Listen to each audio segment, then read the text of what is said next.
Boa tarde, tudo bem com vocês? Feriado bom, deu para dar uma descansada, né? E estamos aí de volta outra vez.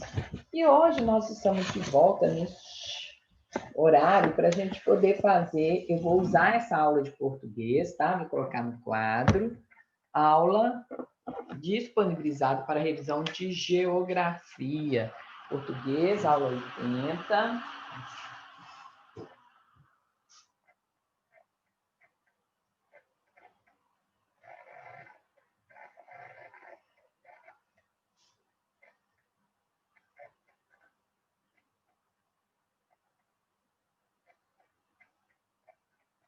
Hoje são 3, né? 3 de 11, 2020.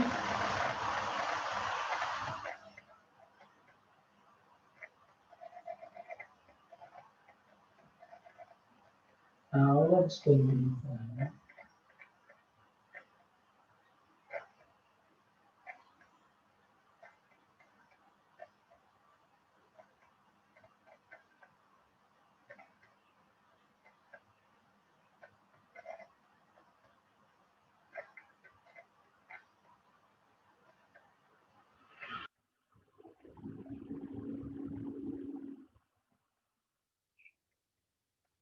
De geografia, né?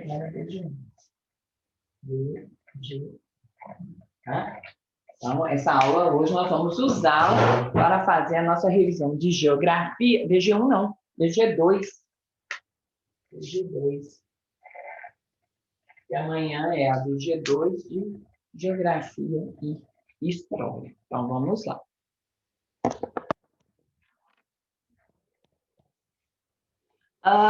Aí na página, depois eu coloco as páginas lá, nós vamos começar aí a rever aí na página 206, 200 a 209, tá? 200 a 209. Nós vamos falar aí sobre o petróleo e seus derivados. Nós vamos ver o seguinte, que o petróleo é um recurso natural não renovável, ou seja, acabou, ele não vai renovar, certo? Ele é encontrado em poços subterrâneos, no interior dos continentes e principalmente nos mares e oceanos. Então, vamos falar aí dessa questão dos recursos naturais que são renováveis e não renováveis. Renováveis são todos aqueles que vai se renovando à medida que vai gastando, vai renovando. Os renováveis não vão, não se renovam, que é aí a nossa questão aí do petróleo. Vamos falar aí dos derivados do petróleo, que são a querosene,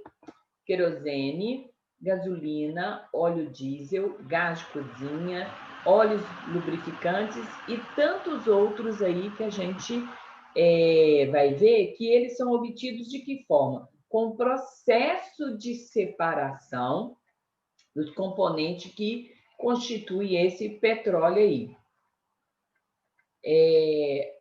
Esses produtos, né, que vai se retirando aí do petróleo, a partir do petróleo, é o que a gente chama de derivados de petróleo.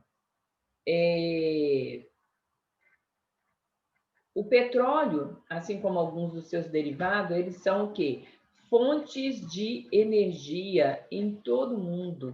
O mundo todo usa o petróleo e seus derivados, por isso esse preço, né, tão alto aí também.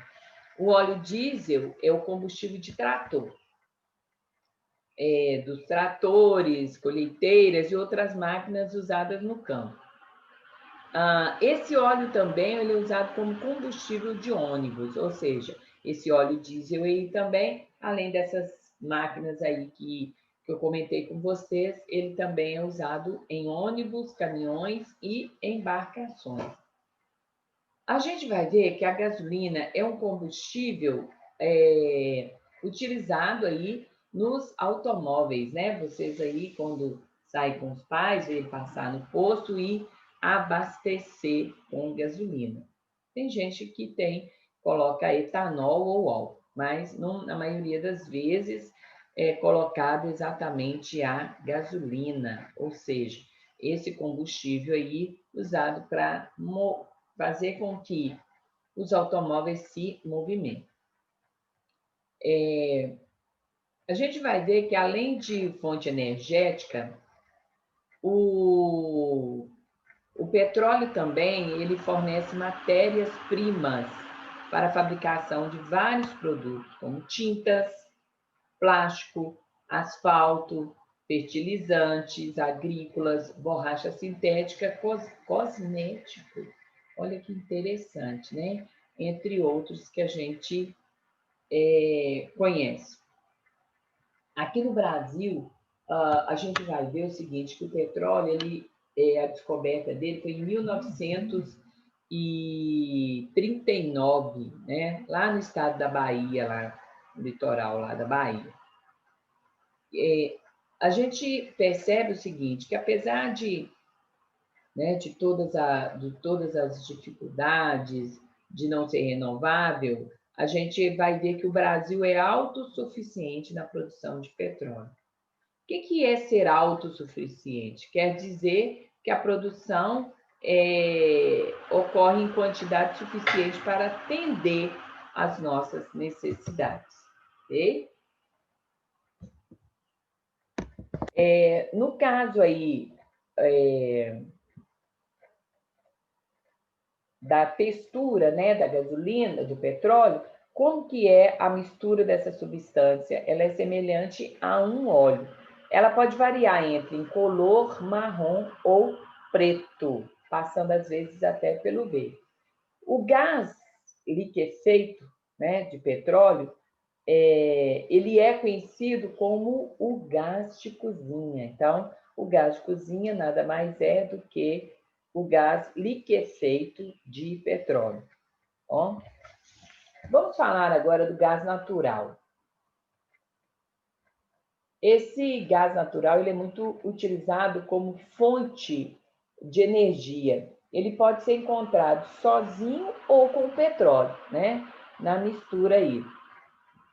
A gente vai ver que, assim como acontece com o petróleo, o gás natural também pode ser usado como fonte de energia e como matéria-prima para a indústria de plástico, tintas, fibras, borracha sintética.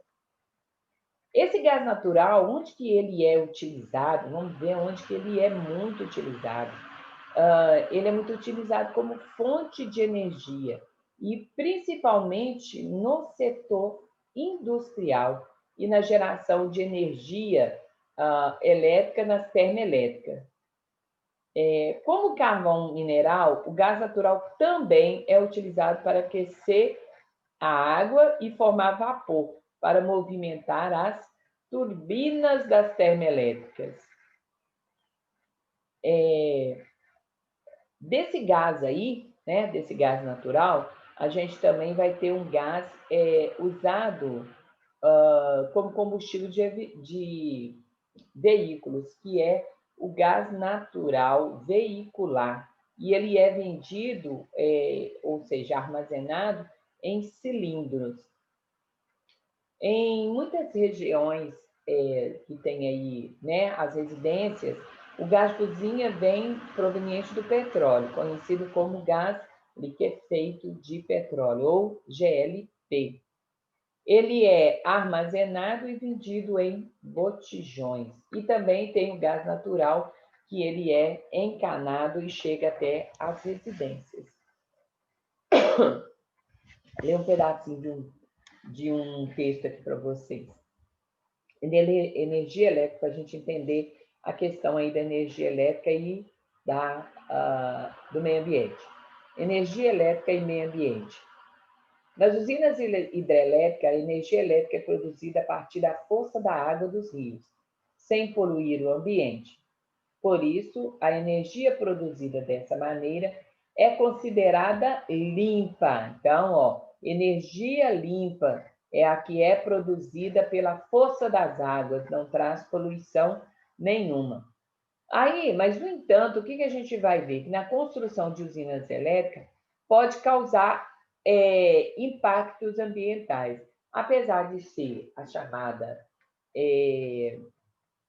limpa, né? Uma maneira limpa de energia elétrica, ele pode trazer aí impactos ambientais e sociais. Para construir uma usina hidrelétrica, geralmente é preciso inundar várias áreas, vastas áreas, né, de floresta, causando desequilíbrio no ecossistema da região e risco de extinção de espécies. Terras indígenas ou povoado podem desaparecer submersos pela água e, por isso, a população dessas áreas precisa ser transferida e as pessoas têm que recomeçar em outro lugar. Está vendo os transtornos trazidos aí, né, pela questão da hidrelétrica, né? Desde enchentes que venha exterminar alguns animais, até a mudança de lugar dos indígenas, dos povos indígenas, porque essas terras ficam alagadas e é necessário que eles saiam dessas áreas e vá procurar áreas mais seguras. O que a gente vai ver o seguinte: o que é fonte energética limpa? O que isso quer dizer? Isso quer dizer que essa fonte de energia ela não traz poluição, ela não polui o meio ambiente ao ser produzida, tá? Aí a gente, em contrapartida, nós temos a usina termoelétrica, que ela é considerada uma fonte não limpa, ou seja, ela não é considerada limpa. Por quê? Porque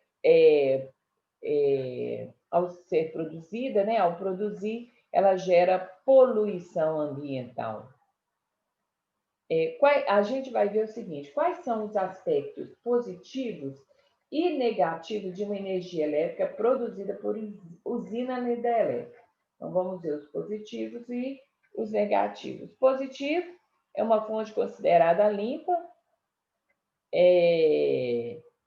Os rios são recursos naturais renováveis e, por isso, não finitos. Os aspectos negativos: a construção de uma usina hidrelétrica causa impactos ambientais e sociais, e a produção de energia elétrica depende do nível dos rios, tá? Então, isso aí são as fontes, os pontos positivos e negativos. Tá?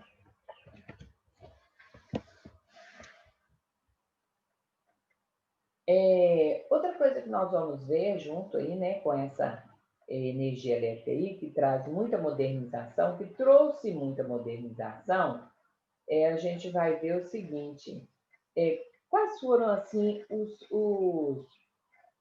pontos positivos dessa modernização aí, dessa tecnologia que foi levada para o campo? Ótimo, né? Foi muito bom. Na questão aí dos pontos positivos, uma maior rapidez na colheita dos alimentos, um melhor aproveitamento. Esses aí são os pontos positivos. No caso dos pontos negativos, o que a gente pode perceber? A gente pode perceber que nos pontos negativos, a mão de obra, né, ficou escassa no campo, na área rural, e aí essas pessoas tiveram que sair de suas terras, migrarem de suas terras para outras terras, e deixando para trás, às vezes, a família, às vezes ia a família toda, mas às vezes só iam o pai, e que para a cidade grande para poder trabalhar, arrumar emprego, né? Direitinho aí, por causa dessa falta de emprego na parte no Nordeste, devido a essa modernização, a esse avanço da tecnologia aí que foi avançando, né? Então, tá bom. O que a gente vai perceber aí também que a gente vai perceber quais são as regiões aí, né, que apresentam. Antes de eu falar sobre isso, queria falar o seguinte, que a modernidade realmente ela veio, né? Mas é fato de que ela não chega a todas as pessoas, ela não abrangeu a todas as pessoas. Nem todo mundo tem acesso a essa modernização, a esse avanço tecnológico. E quando eu falo não tem, eu falo sobre a questão da internet, que a internet não alcança esse avanço, né, da internet, não alcançou a todo o país. Há países que têm menores percentuais de pessoas utilizando a internet. E a gente vai ver que nesses estados, por exemplo, Maranhão, Piauí e Alagoas, a questão da internet lá, ela é bem escassa, né? Bem restrita. Agora, a gente também vai perceber que onde há uma intensa utilização da internet é a questão aí de Brasília, lá, né? Lá no Distrito Federal. Brasília não, Distrito Federal, onde lá tem de 81 a 85% de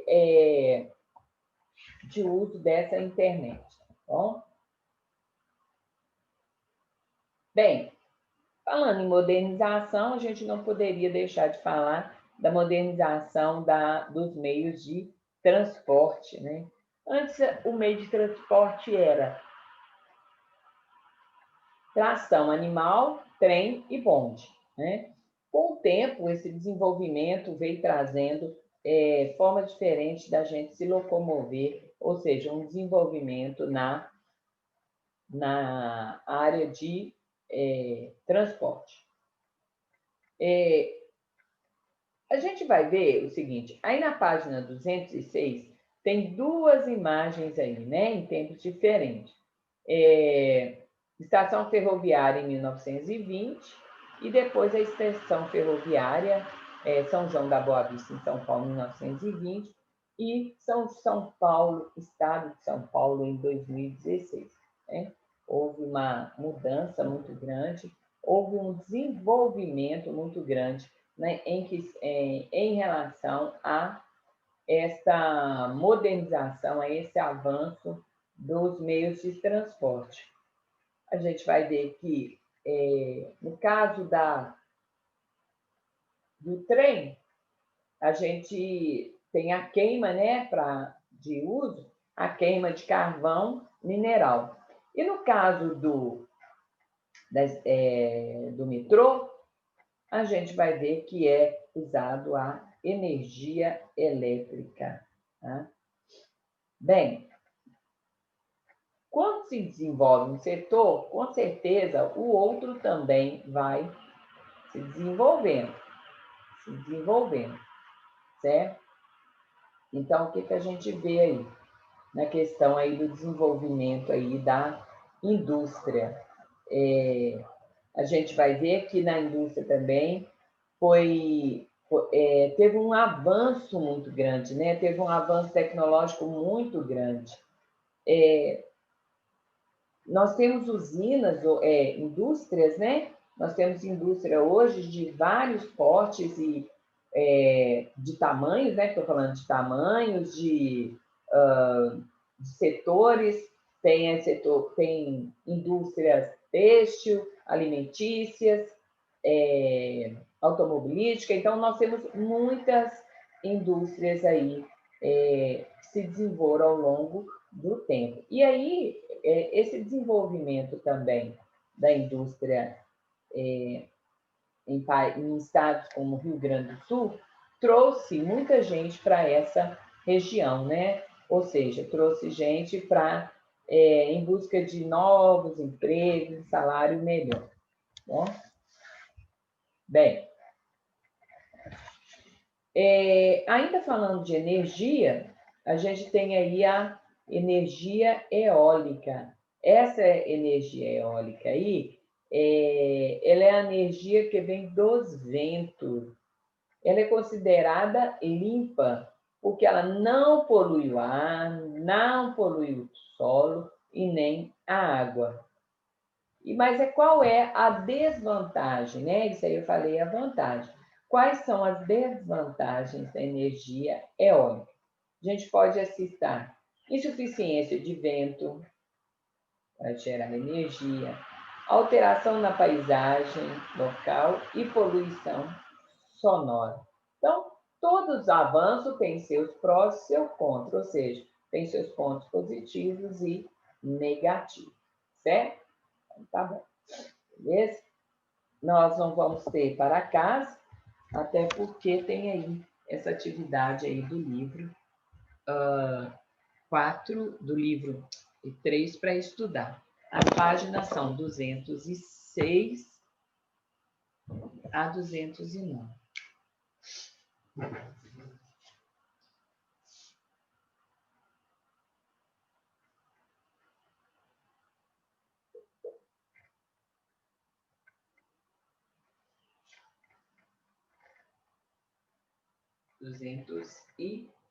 Tá? Tá aí direitinho, para que vocês possam estudar aí e rever mesmo, né? Uma questão muito importante que vocês devem observar na hora de fazer, né, suas atividades, fazer a prova, fazer a ABGs,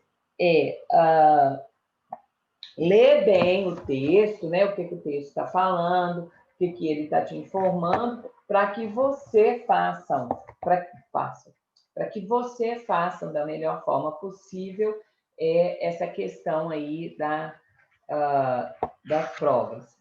Podem fazer também, dar uma lida também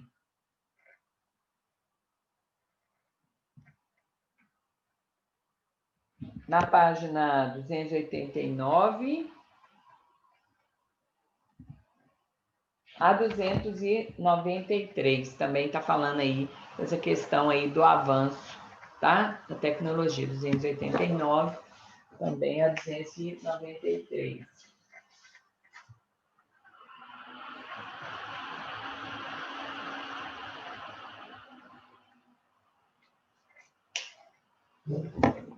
Ó, beleza? Então, tenham uma boa tarde, fiquem com Deus e até daqui a pouco.